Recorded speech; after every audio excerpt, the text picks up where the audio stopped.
Cahaya Faru is a slice-of-life sports anime about Karuta. Now, what is Karuta, you might ask?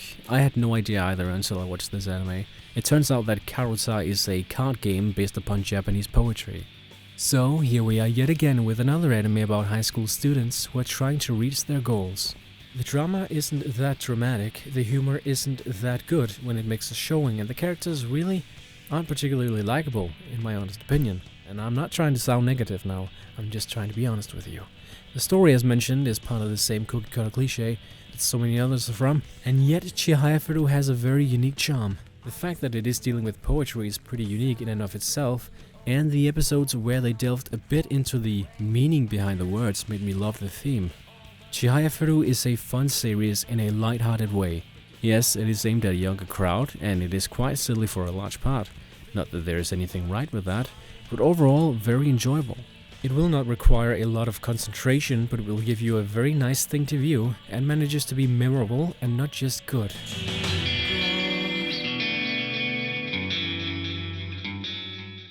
Tanakakun is always listless.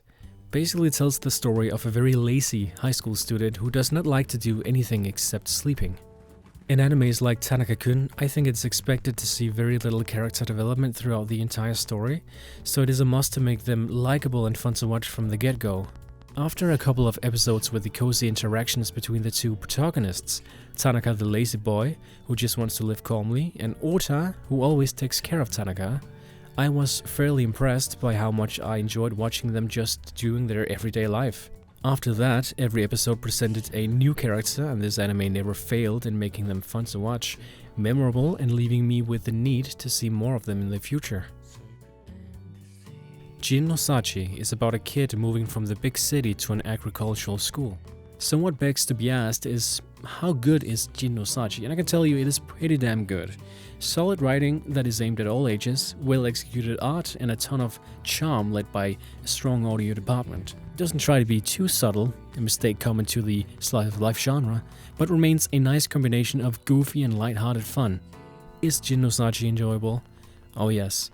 Considering that it is focused on agriculture of all things, it is much more enjoyable than it should be.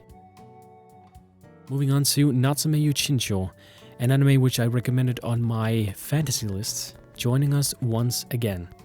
Natsume Yuchunshu focuses on Natsume's alienation during his youth and his struggle to find acceptance as a young adult because of his gift, which is being able to see yokai. As one of a few motives running through the story, it lets us explore Natsume Takashi's childhood and adolescence. He's kicked back and forth from one relative to the next, treated with good intention or not, but ultimately rejected by the hosting family.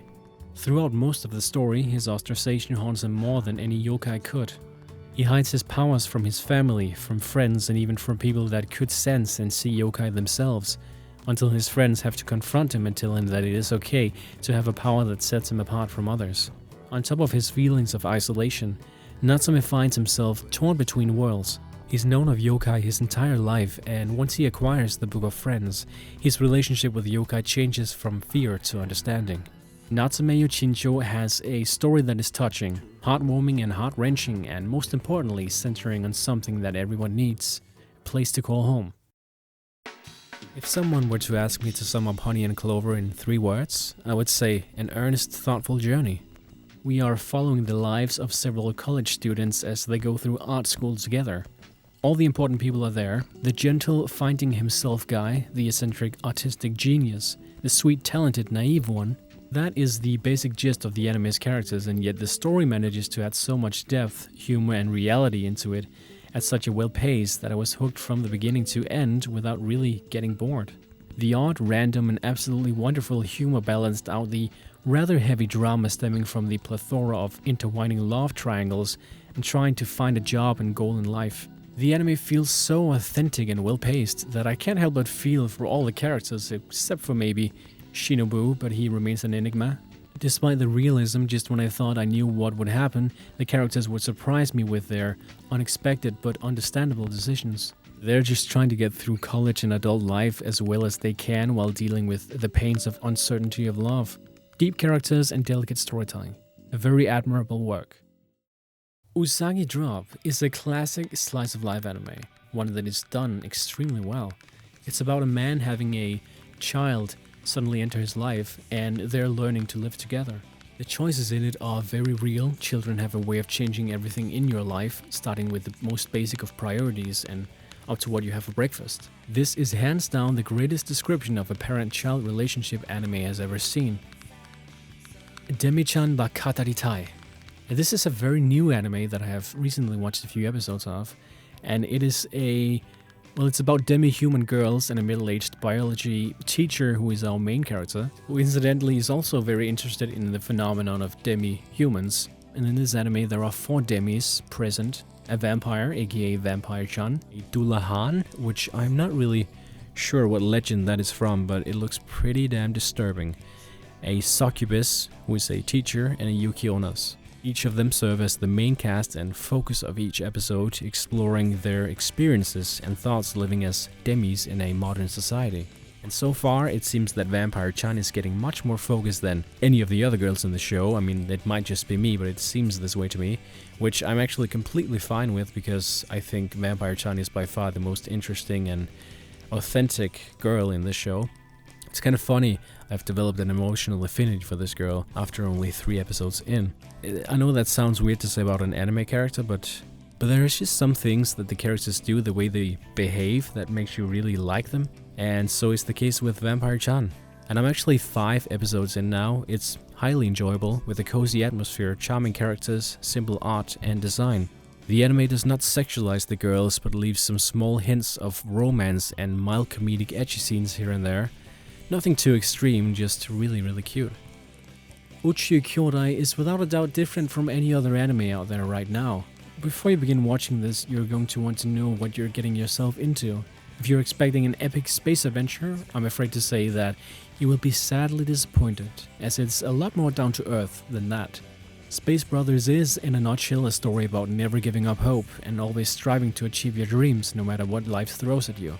It may sound cliche, but it does it so very well. Uchiyo Kyodai is one of those anime that will leave you happy after you have seen it. NHK ni Yokoso is definitely not an anime for everyone, as it deals with a lot of contemporary concepts like the otaku culture, unemployment, loneliness, and Japan's infamous suicide rate. Sato Tatsuhiro is a college dropout. He's a complete conspiracy nut who believes a giant organization encompassing the whole planet called Nihon Hikikomori Kyokai is working around the clock to ruin his life and make sure he stays a shut-in forever through any means necessary.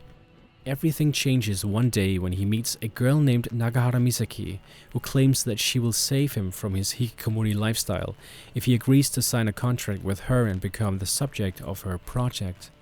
As mentioned, the story is overall just utterly depressing, yet there are some extremely funny moments which arise from the absurdity from many of the situations.